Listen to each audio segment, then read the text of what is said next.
From the bayous in Louisiana to the timber country up north, you'll find them out on the trap line, chasing furs to put up on the board.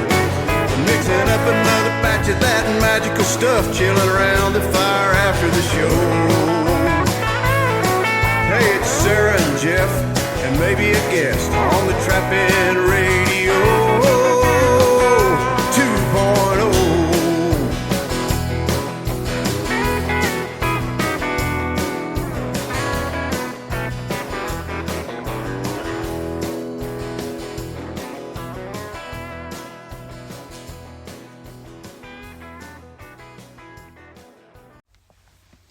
Hi, and welcome to Trapping Radio 2.0. This is Jeff Dunlap. I just sitting here in my kitchen. Our power's been out for, I don't know, I think this is day 4, day 5, something like that. Anyways, just got the stove going, got my kitchen blocked off, and thinking about getting out, catching some spring beavers, so I thought I'd do an episode. We just got back from Texas about 2 weeks ago and had a really good trip down there. Well, Texas and Arkansas. We were gone for about 6-7 weeks and 7 weeks and had an awesome time. We ended up catching 144 cats. That's what I think we caught. That's what we counted on our book, on our paperwork. Haven't got them in a pile. We're still getting them put up before this power went out, but I'm pretty sure we got 144, so we'll see. But I've learned a lot about bobcats this year. The thing is, one of the main things I learned is they're not really scared of anything. If you put like a game camera up on a set and a coyote comes into it and that camera clicks, and you see that coyote look, and not every time, but most of the time they're moving out of there. They don't know what it is that spooks them, they take off.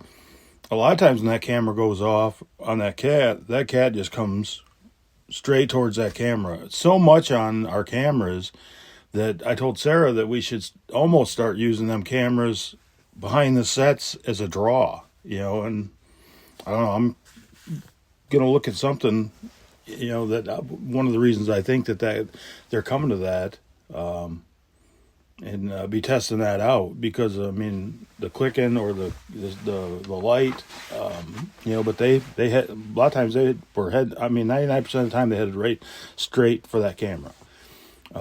Just it's something that catches their attention, and but they're not scared of anything.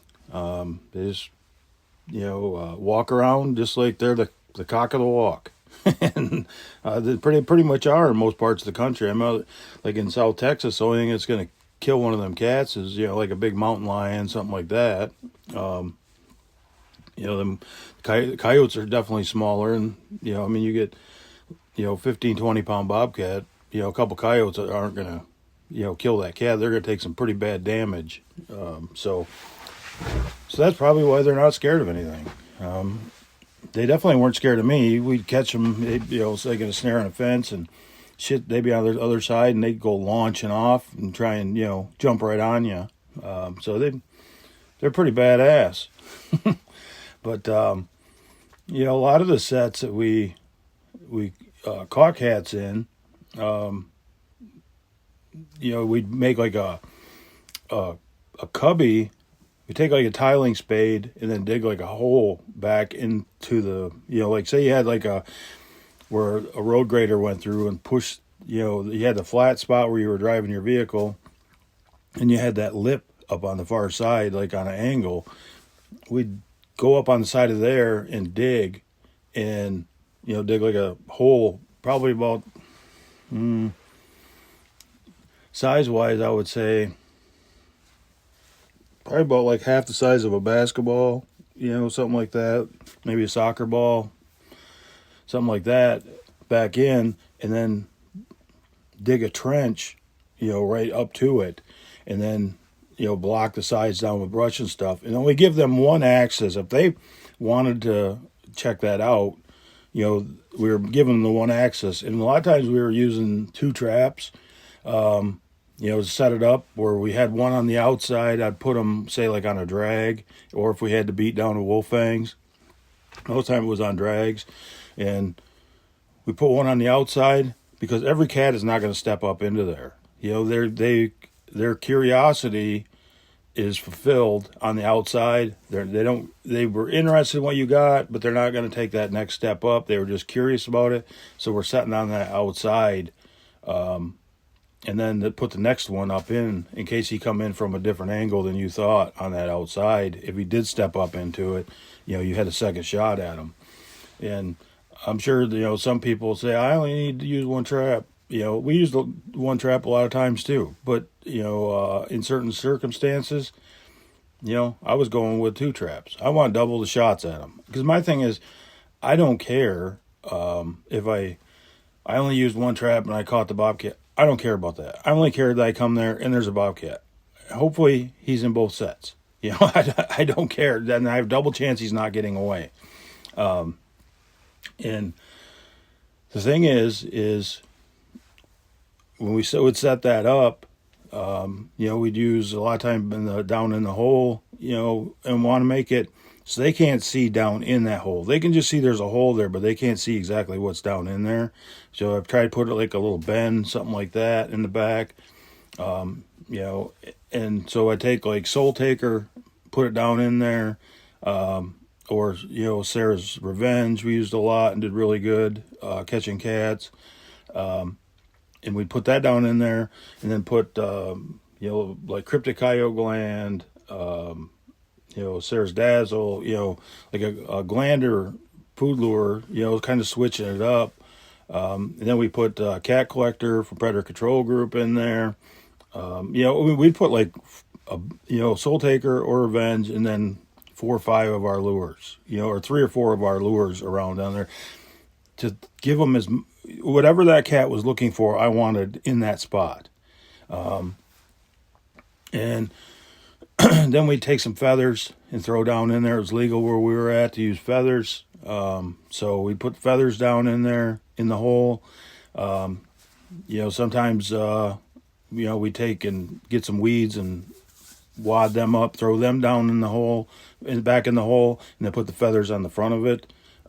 Just so that they weren't just laying on the ground, they'd be on something and kind of move around, getting that eye appeal of that cat. And, we had really good success with that setup. The other set we'd make would be where we dig a big hole in the ground, probably the size of a basketball, just dig it straight down in the ground, where there's a backing, or we take the dirt and throw on the back of the hole and kind of pile it around in not a full horseshoe, but around the back, and then dig it deep enough where they wouldn't think they're going to come off that back and jump down in there. I'd say maybe 2 feet, 2.5 feet deep, something like that. And sometimes it wasn't that deep because that ground is so hard down there. I'd look for a spot where it wasn't so hard and move around, but generally about 2.5 feet deep. And then I'd take and put an angle, just take that tiling spade and cut one tile spade wide trench down into that. And then I would set, the one trap at the top, and make it like a walkthrough. So when they didn't have to step down that trench to get caught, all they had to do was do a walkthrough. And the thing is with them walkthroughs, if you watch a lot of people, what they do is they'll just make when they're kneeling down at the set, they'll make the walkthrough as wide or as long as they can reach with their arms generally when they're on their knees there. What I'll do is I'll get up, take the tiling spade, and extend that out. Take the tip of that tiling spade and pull it on the ground and extend it out. And one of the main features I'm looking for when I'm setting up for, coyotes or cats, especially cats, is a point. Like if you have a road coming down, a lot of people like 4 corners. Them aren't my favorite anymore. We set them and stuff, but I like the point where you have the road running and then it turns into a Y where you could go right or you could go left. And right there is where I'm going to put that set, right on the point of that, or even up off of that point back. If it gets higher, I'll put it up higher so that when they're running down that road, what they're looking at is they're deciding whether they're going to go left or right, or but they're looking right dead center at that set and can see it, and it helps get them to stop at them locations. And like I say, I want to either have it on wherever the highest point on that point is where I'm going to have that set. And when we start setting more and more of them points, the catch definitely goes up. You're just trying to get in the head of them of what they're thinking when they're going down through them spots, and you find stuff that works really good for you like that, and you just stick with it. And because one spot one set we put on them, like I said, I would put them on that point, like they say, that big hold set, because it's hard to dig. You ain't got the angled bank on the back to be able to make that, the hole set. So we'd put that big hole set or a double dur hole or whatever we're going to use. It was real flashy for cats or coyotes or whatever. And when I was extending that walkthrough out, I would extend that out to the left off that point to the road, and I would with the tip of my tiling spade and extend it to the right as far as I could out to the road, and make it at the road real obvious, where the walkthrough was, like it was a little trail or something the animals have been using. And got on video, cats coming right up there, and they walk a little bit past that, and then they turn around and come right back down that trail. And I had one that ended, and then we went off camera, and I thought, well, he didn't hit the set. He kind of sidestepped it, and then he must have hit. I didn't go extend it all the way out, and like I say, he went off camera, and he comes, and then the camera, I'm like, shit, we didn't get him. And then he comes back. He must have doubled back on that trail because it stopped and was going back out the same way, and I caught him. I'd like to say that he's one of the 144 out here. So we got this cat on camera, and I get up in the morning and look, and we got cat. Anyways, there's all these pictures of this cat, in this set all night, and he got caught like at midnight. And we get there in the morning, and no cat. What we didn't scroll down long enough to see is that cat was there all night, and finally he pulled out of the trap. And it looked like a pretty good catch on him. So I really don't know what happened. He had a back foot catch. It was offset, and, must not have had him as good as I thought. And, that's why a lot of people don't like using offsets. But, the thing is, we had 144 cats and only one like that got away. So that's a pretty damn good average. Would I like to have had him? Hell yeah, because I'd be saying, well, we got 145, and and it's another $100 bill, 150 maybe. I don't know. We're hoping 150. We'll definitely be happy with 100. But the thing is with them cats, it's just when you're out trapping them cats, and that's in your mindset, is that's what you're after. I try to look and see when that cat's walking down this road, where is he going to be looking? What is he going to be doing? Am I wrong sometimes? Most of the time. But, being honest about it, I'm wrong most of the time. It's just, sometimes I'm right. And what I do is the 100 times I was wrong, I just don't do that anymore. When I'm finally right, the one time, I just repeat that over and over and over. And then I'm wrong 100 more times, and I repeat that the one time I was right again. So then I got two things I was right about.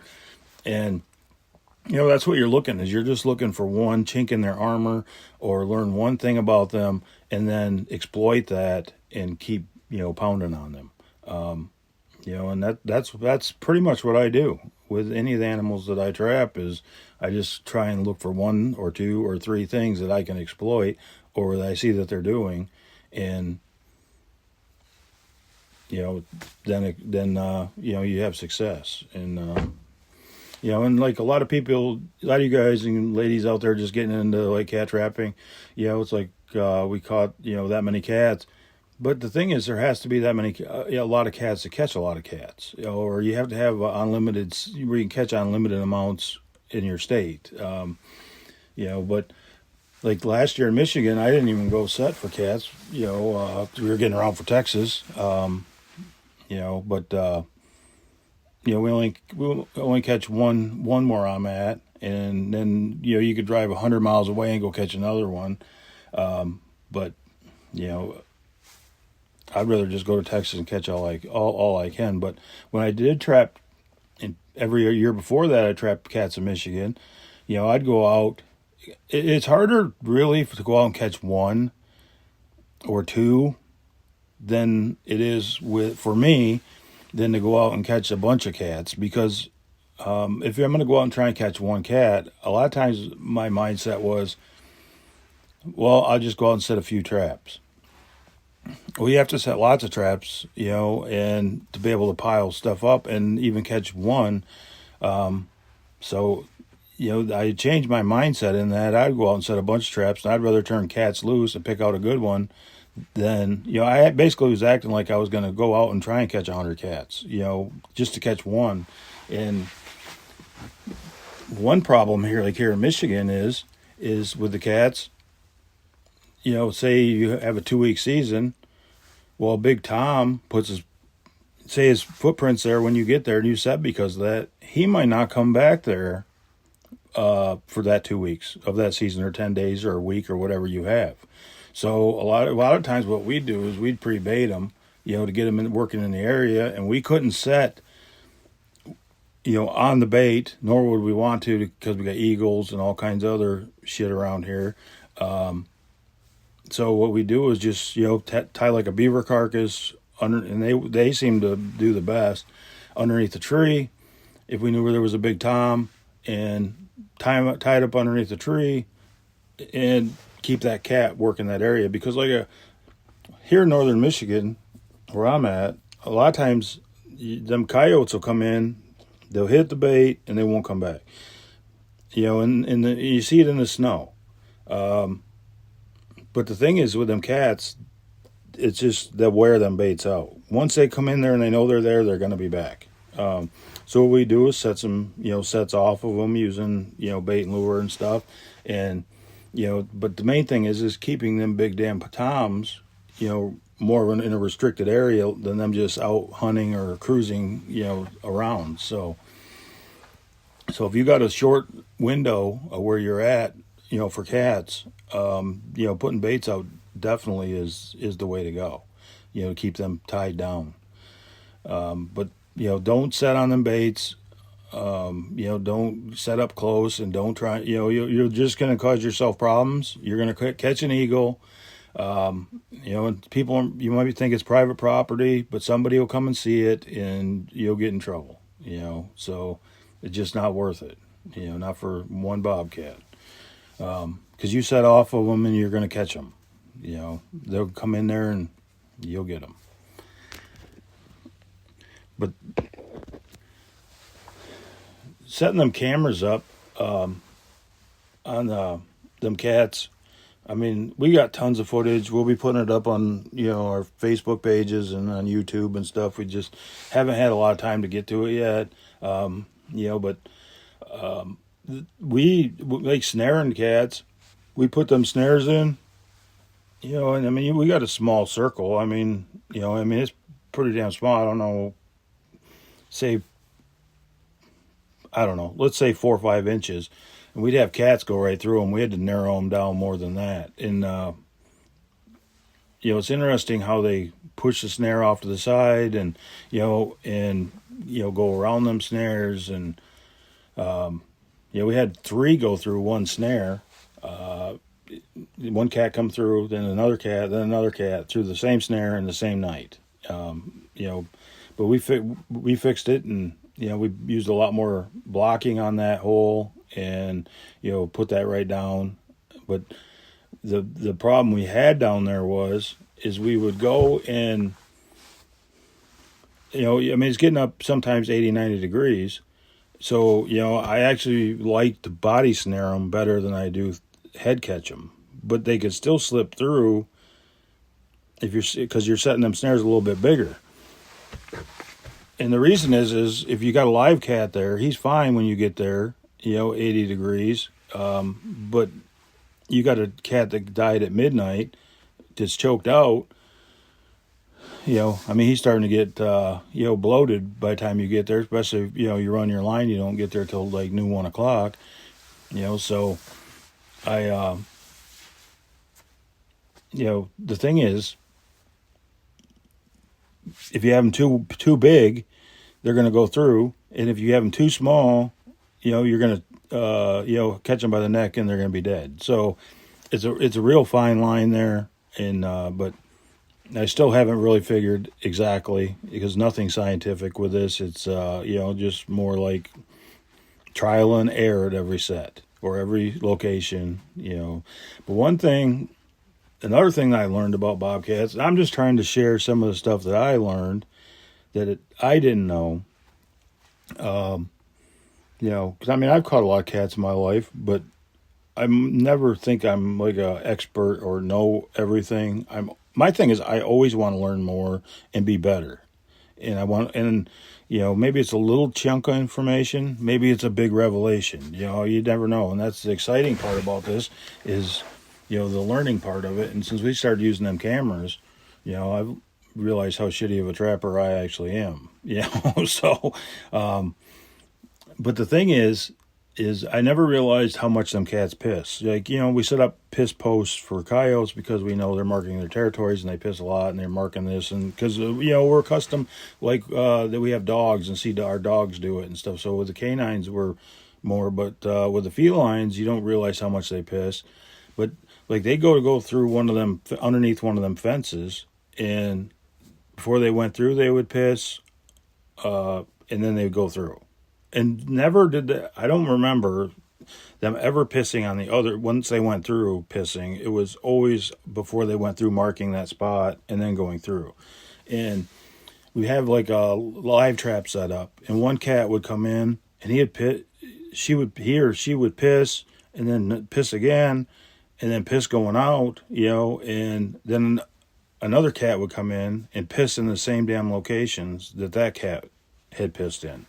So it was really interesting. We used that against them because we took one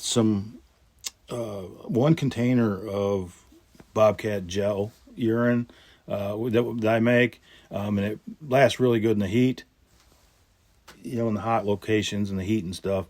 And we took one of them down there, but the thing is we started getting some bladder urine that was used up. So we got some bladder urine and used that. And, that also helped improve our catches. We had some, bobcat urine to squirting spots where them cats, if we knew they were marking after another cat pissed there, so, we started using that against them. And that's the thing is I'm just looking for something that I can use against them to increase my catch, so, that when you're out bobcat trapping, keep that in mind that, how much them cats are pissing. And especially when you're getting into breeding season, and the thing is I always hear about when breeding season is and stuff, but the thing is some of them cats, like one was bred, but then you had other ones that were fully in heat, so, the breeding cycle, varies a lot with the animals, and it's like coyotes. The coyotes down to Texas, they were all done breeding when we left, or most of them had, the bred over the period of time where we got up to, say, northern Arkansas, and we were trapping coyotes for a predator control job. And them coyotes were, a lot of them in full heat. They were bleeding and everything. So, it's, it just varies by region. So to say that they're in heat here this time of year and this, just kind of watch what the animals are doing more than just listening to people saying, well, coyotes will be in breeding season in February. That is not always true for every area. I mean, they were in full breeding in March, so in northern Arkansas where we were at least the ones we were catching. And you would see when we caught a coyote, there'd be like a male working or males working that outside. It would be all tore up around that catch circle, on the outside of the catch circle. And then a lot of times we'd pull up there and we'd see a coyote way off in the field that had seen us coming and started running and had left that female in the trap. But he had stayed there with her all night, because she was in heat. So, and like, again, we started using that against them. We'd take the parts out of the females or use gland lure and, really just start, using it against them, that it was mating season, and that they, some might say, well, why didn't they get caught in the second trap? Because there wasn't a second trap. It was such a big area, like down to Texas. We're putting in cat sets on them points. We're putting in one set and moving. And, you're just trying to chew up ground. And, do we miss catching some doubles? Yeah. But we catch more just putting in the one trap and moving. There isn't a lot of junk to catch. In Michigan, what I'm not going to do, I'm going to set 2 traps or 3 traps, and I'm never going to catch doubles here. I in Alpena County of Michigan, I think caught 1 double. You don't catch doubles. We don't have a high coyote population, so it's hard to catch them. But the thing is I set it, so the coon isn't in the set, the possum isn't in the set, the porcupine isn't in the set. I always have another trap working. So I'm not setting them generally for doubles. I'm setting them to capture the junk that might come through, and I always got a trap working. And if I do catch a coon in there, a lot of times them coyotes will come up and check it out, and or if I got a red fox, and I'll catch that coyote, in that trap that I still have working. But if you got one trap and you got a bunch of junk, it's hard to catch something in a trap that you already caught something that's standing in the trap. So, but we had, like I said, it was just an awesome trapping season and learned a lot. I mean, we, went out and trapped fishers, for 2.5 weeks or 3 weeks out to New York, with Chappie and Wendy, and, just enjoyed our time, Donald, and we had a great time out there.